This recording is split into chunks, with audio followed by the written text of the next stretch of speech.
대통령 의견서. 존경하는 헌법재판관님 여러분, 먼저 국내외의 어려움이 산적한 상황에서 저희 불찰로 국민들께 큰 상처를 드리고 국정 운영에 부담을 더하고 있는 것을 매우 안타깝게 생각합니다. 저는 최종 변론을 준비하면서 지난 4년의 대통령 재임 기간을 돌이켜보았습니다. 부족한 점도 많았고 제 스스로도 만족하지 못했던 순간들도 있었습니다. 여러분들이 아시다시피 저는 지난 1998년 대구 달성군 보궐선거를 통해 정치에 입문을 하였습니다. 그날 이후 대통령으로 취임하여 지금에 이르기까지 단 한순간도 저 개인의 유불리를 따지지 않고 오로지 국가와 국민만을 생각하며 최선을 다해 바른 정치를 하려고 노력했습니다. 2004년 3월 한나라당의 대표 최고위원으로 당선된 후 가장 먼저 여의도 공덕에 천막을 설치하고 천막으로 당사를 이전하였고, 총선 이후에는 국민들께 드렸던 약속대로 당사를 매각하고 천안중앙연수원을 국가에 헌납하면서 약속에 대한 진정성을 보여드렸습니다. 저는 정치는 현장에 있어야 한다는 신념 아래 시장, 공장, 노숙자 쉼터, 결식아동 공부방 등 소외되고 어려운 시민들을 직접 찾아가서 그들의 목소리를 들었고, 지하 3,300m의 갱도까지 내려가서 광부들의 어려움을 살폈으며 중소기업인들과 재래시장 상인들의 애로사항은 더욱 세심하게 챙겼습니다. 저는 무엇보다도 이런 현장 방문이 정치권의 흔한 얼굴 비치기가 아니라 실질적인 삶의 질의 향상으로 이어질 수 있도록 현장의 의견을 반영하여 정책을 수립하고 법안과 예산으로 마무리하는 일련의 과정을 꼼꼼히 챙겼습니다. 민생 현장에서의 약속들을 하나하나 기록하여 직접 점검했고, 2006년에는 국민들께 드렸던 약속들이 어느 정도 단계에 와 있는지, 아직 실천하지 못한 것은 어떤 것이며 왜 그렇게 되었는지를 정리한 대국민 약속 실천 백서를 발간하였습니다. 제가 이러한 약속 실천 백서를 발간했던 이유는 신뢰할 수 있는 사회와 선진국으로 인정받는 데 가장 기본이 되는 것은 얼마만큼 책임질 수 있는 약속을 했고 그것을 지키기 위해 어떠한 노력을 했는가 하는 것이라고 생각을 했었고, 국민과의 약속을 실천하는 데는 협상이 아니라 노력이 필요하다는 믿음 때문이었습니다. 저는 20여 년간의 정치인의 여정에서 단 한 번도 부정과 부패에 연루된 적이 없었습니다. 대통령으로 취임한 후 국민들께 드렸던 경제부흥, 국민행복, 문화융성, 통일기반 조성 등의 약속을 지키기 위해 할 수 있는 모든 노력을 다해왔습니다.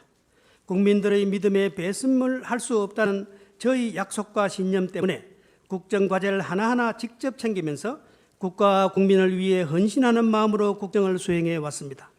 그런데 이처럼 국가와 국민을 위한 일이라는 신념을 가지고 펼쳐왔던 많은 정책들이 저나 특정인의 사익을 위한 것이었다는 수많은 오해와 의혹에 휩싸여 모두 부정한 것처럼 인식되는 지금의 현실이 너무나 참담하고 안타깝기만 합니다. 이제 저는 구체적인 사실관계나 법리적인 부분은 저희 대리인단에서 충분히 말씀드렸고, 또한 최종적으로 정리해서 말씀을 드릴 것으로 알고 있기에 탄핵 심판의 피청구인이자 대한민국의 대통령으로서 탄핵 심판의 마지막 변론 기일을 맞아 소추 사유에 대한 저희 생각을 말씀드림으로써 최후의 변을 하고자 합니다. 먼저 공무상 비밀 누설 인사권 남용 부분입니다. 먼저 저희 이번 사태의 발단인 최순실 씨와 저희 관계, 그리고 그로부터 파생된 공무상 비밀 누설, 국정농단 의혹에 대해서 말씀드리겠습니다. 저는 여러분들도 잘 아시다시피 어렵고 아픈 시절을 보내면서 많은 사람들이 등을 돌리는 아픔을 겪었었습니다. 최순실은 이런 제게 지난 40여 년간 가족들이 있으면 챙겨줄 옷가지, 생필품 등 소소한 것들을 도와주었던 사람이었습니다. 저는 5번의 국회의원 선거와 제17대 대선의 한나라당 후보 경선, 제18대 대통령 선거 등을 치르면서 전국의 수많은 국민들에게 저희 메시지를 전달했습니다. 각종 연설의 중요한 포인트는 보좌진과 의논하여 작성을 하였지만 때로는 전문적인 용어나 표현으로 인해 일반 국민들의 입장에서는 말하는 사람의 진심이 제대로 전달되지 않는 경우도 가끔 경험을 했습니다. 그러한 연유로 저는 보통의 국민들이 들었을 때 이해하기 쉽고 공감할 수 있는 표현에 대해 최순실의 의견을 때로 물어본 적이 있었고 쉬운 표현에 대한 조언을 듣기도 하였습니다. 그동안 최순실은 제 주변에 있었지만 그 어떤 사심을 내비치거나 부정한 일에 일루된 적이 없었고 이로 인해 제가 최순실에 대하여 믿음을 가졌던 것인데 돌이켜 생각해 보면 저희 그러한 믿음을 경계했어야 하는데 하는 늦은 후회가 듭니다. 하지만 제가 최순실에게 국가의 정책사항이나 인사외교와 관련될 수 있는 많은 문건들을 전달해주고 최순실이 국정에 개입하여 농단할 수 있도록 하였다는 주장은 전혀 사실이 아닙니다. 정부의 강요나 공공기관장 등의 인선의 경우 여러 경로를 통해 적임자를 추천을 받아 체계적이고 엄격한 검증 절차를 거쳐 2, 3배수의 후보자로 압축이 되면 위 후보자들 중에서 적임자를 최종적으로 낙점을 하였습니다. 무엇보다 인사에 대한 최종 결정권자는 대통령이고 그 책임 역시 대통령의 몫입니다. 떠도는 의혹처럼 어느 한 개인이 좌우할 수 있는 문제가 아닙니다. 일부 공직자 중 최순실이 추천한 인물이 임명되었다는 이야기가 있으나 저는 최순실로부터 공직자를 추천받아 임명한 사실이 없으며 그 어떤 누구로부터도 개인적인 청탁을 받아 공직에 임명한 사실은 없습니다. 또한 공무원에 대한 임명권자로서 대통령의 지시사항을 성실히 수행하지 못하였거나 공직자로서의 능력이 부족하거나 공직자로서의 비위 등이 있는 경우 정당한 인사권을 행사하여 당의 공무원들을 면직한 사실은 있으나 최순실을 포함한 어느 특정인의 사익에 협조하지 않는다 하여 아무런 잘못이 없는 공무원들을 면직한 사실은 추호도 없습니다. 최순실은 오랫동안 유치원을 운영한 경험은 있지만 국가 정책이나 외교 분야에 전문성이 있는 사람이 아닙니다. 그렇기 때문에 대통령인 제가 그와 같은 최순실에게 국가의 주요 정책이나 외교 문제를 상의해서 결정한다는 것은 애초부터 생각조차 할 수 없는 일입니다. 다음은 재단법인 K스포츠 설립 모금에 대해서입니다. 무엇보다도 저는 재임 중에 기업 활동을 올가매는 규제를 풀어 어느 나라보다 자유로운 기업 활동을 보장할 수 있도록 최선을 다했으며 기업에 부담을 주지 않기 위해 스스로를 엄격하게 자제해 왔습니다. 하지만 아시다시피 정부의 한정된 예산만으로는 모든 정부 시책을 추진하기는 어렵고 민간 기업의 자발적 참여와 협조가 반드시 필요한 분야도 있습니다. 저는 대통령에 단성되기 전부터 창조 경제의 중요성을 역설해 왔고 문화 형성을 통하여 한류를 확산하고 체육 인재의 양성을 통하여 국위를 선양하여 국가의 브랜드 이미지를 제고하면 기업에도 이익이 되고 이로 인해 일자리도 창출되어 서민 경제에 도움이 되리라고 생각했습니다. 특히 세계 경제가 제조업 성장의 한계에 부딪힌 현 시점에는 문화는 미래의 대한민국을 지탱해 줄 중요한 고부가가치의 산업이라 여겼으며 문화는 한 나라의 정신이며 소프트웨어라고 생각을 했습니다. 그래서 문화와 체육 분야의 성장을 위해 기업들의 투자를 늘 강조해 왔으며 기업인들도 한류가 세계에 널리 전파되면 기업의 해외 진출이나 사업에 도움이 된다며 저희 정책 방향에 공감해 주셨습니다. 저는 정경영 주도로 문화재단과 체육재단이 만들어진다는 소식을 관련 수석으로부터 처음 들었을 때 기업들이 저희 뜻에 공감을 한다는 생각에 고마움을 느꼈고 정부가 도와줄 수 있는 방안이 있으면 적극적으로 도와주라고 지시를 하였습니다. 그런데 그렇게 좋은 뜻을 모아 설립한 위 재단들의 선의가 제가 믿었던 사람의 잘못으로 인해 왜곡되고 이에 적극 참여한 우리나라 유수의 기업 관계자들이 검찰과 특검에 소환되어 장시간 조사를 받고 급기야는 국가 경제를 위해 헌신해 오던 글로벌 기업의 부회장이 뇌물공여죄 등으로 구속까지 되는 것을 보면서 너무나 가슴이 아팠습니다. 대통령으로서 국가 경제를 위해 세계를 상대로 열심히 싸우고 있는 우리나라 기업들을 도와주지는 못할 망정 비난과 질시의 대상으로 추락하게 하고 기업들이 이익을 사회에 환원하고 국가 발전에 공헌한다는 차원에서 공익적 목적의 재단 부분에 기부한 것을 뇌물을 제공한 것으로 오해받게 만든 점은 너무나 안타깝습니다. 저는 그간 누누이 말씀드린 것처럼 공직에 있는 동안은 저 자신을 철저하게 관리하여 어떠한 구설도 받지 않으려 노력해왔으며 삼성그룹의 이재용 부회장은 물론 어떤 기업들로부터 국민연금이든 뭐든 부정한 청탁을 받거나 이를 들어준 바가 없고 또한 그와 관련해서 어떠한 불법적 이익도 얻은 사실이 없습니다. 다음은 중소기업 특혜 사기업 인사 관여 의혹입니다.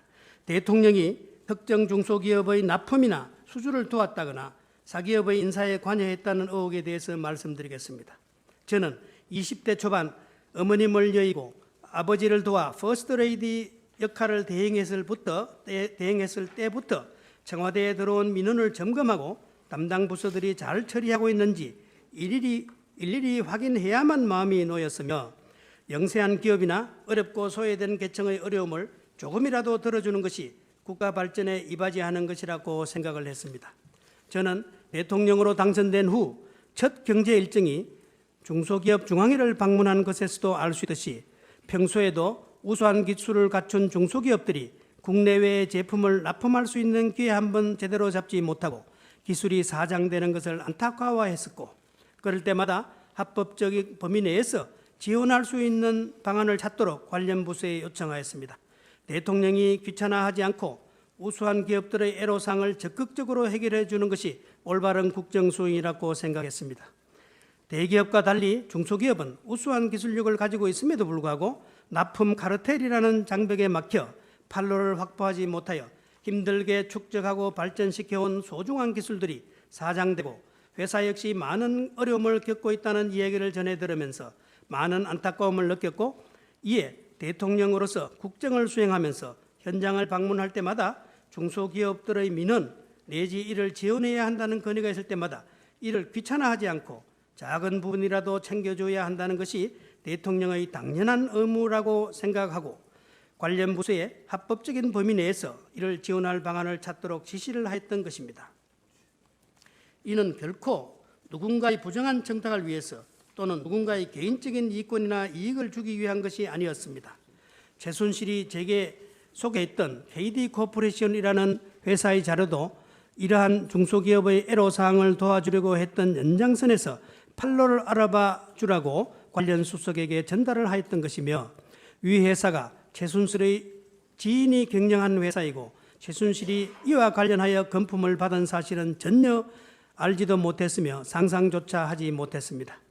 사기업의 인사와 관여하였다는 부분에 있어서도 제가 추천을 했다는 사람 중 일부는 전혀 알지도 못하며 제가 도움을 주려고 했던 일부 인사들은 능력이 뛰어난데 이를 발휘할 기회를 찾지 못하고 있다고 하여 능력을 펼칠 기회를 알아봐 주라고 얘기했던 것일 뿐 특정 기업의 특정 부서에 취업을 시키라고 지시한 사실은 없습니다. 다음은 언론 자유 침해 부분입니다. 2014년 11월경 세계일보에서 정윤회 국정 개입은 사실이라는 제목의 기사를 보도했고 이후 그 근거로 청와대에서 작성된 감찰 보고서를 공개하였습니다. 이 보도 이후에 저는 같은 해 12월 초순경 주재한 수석 비서관 회의에서 기초적인 사실 확인조차 하지 않은 채 외부로 문건을 유출하게 된 것은 국기문란이라는 취지로 발언한 사실이 있습니다. 이는 당시 청와대의 비밀 문건이 외부로 유출되어 보도되는 상황이 발생한다는 것은 공직기관 차원에서 큰 문제라는 인식하에 이에 대한 철저한 진상규명을 촉구하는 취지였을 뿐 세계일보에 보도 자체를 요구하거나 언론 자유를 침해할 의도가 있었던 것은 아닙니다. 그 후 검찰 수사를 통해 세계일보가 보도한 정윤회가 국정에 개입하고 있다는 취지의 문건 내용은 사실이 아닌 것으로 밝혀졌지만 그 후 저희 비서진들에게 세계일보 조항규 사장의 해임을 요구하도록 지시하거나 이를 알면서도 묵인한 사실이 없습니다. 다음은 세월호 침몰 사고에 대해서입니다. 세월호 침몰 사고 당일 저는 관저의 집무실에서 국가안보실과 정무수석실로부터 사고 상황을 지속적으로 보고를 받았고 국가안보실장과 해경청장에게 생존자 구조에 최선을 다하고 인명피해가 발생하지 않도록 하라고 수회에 걸쳐 지시를 하였습니다. 다만 재난구조 전문가가 아닌 대통령이 현장 상황에 지나치게 개입할 경우 구조 작업에는 전혀 도움이 되지 않고 체계적인 구조 계획의 실행에 방해만 된다고 판단을 하여 구조 상황에 대한 진척된 보고를 기다렸습니다.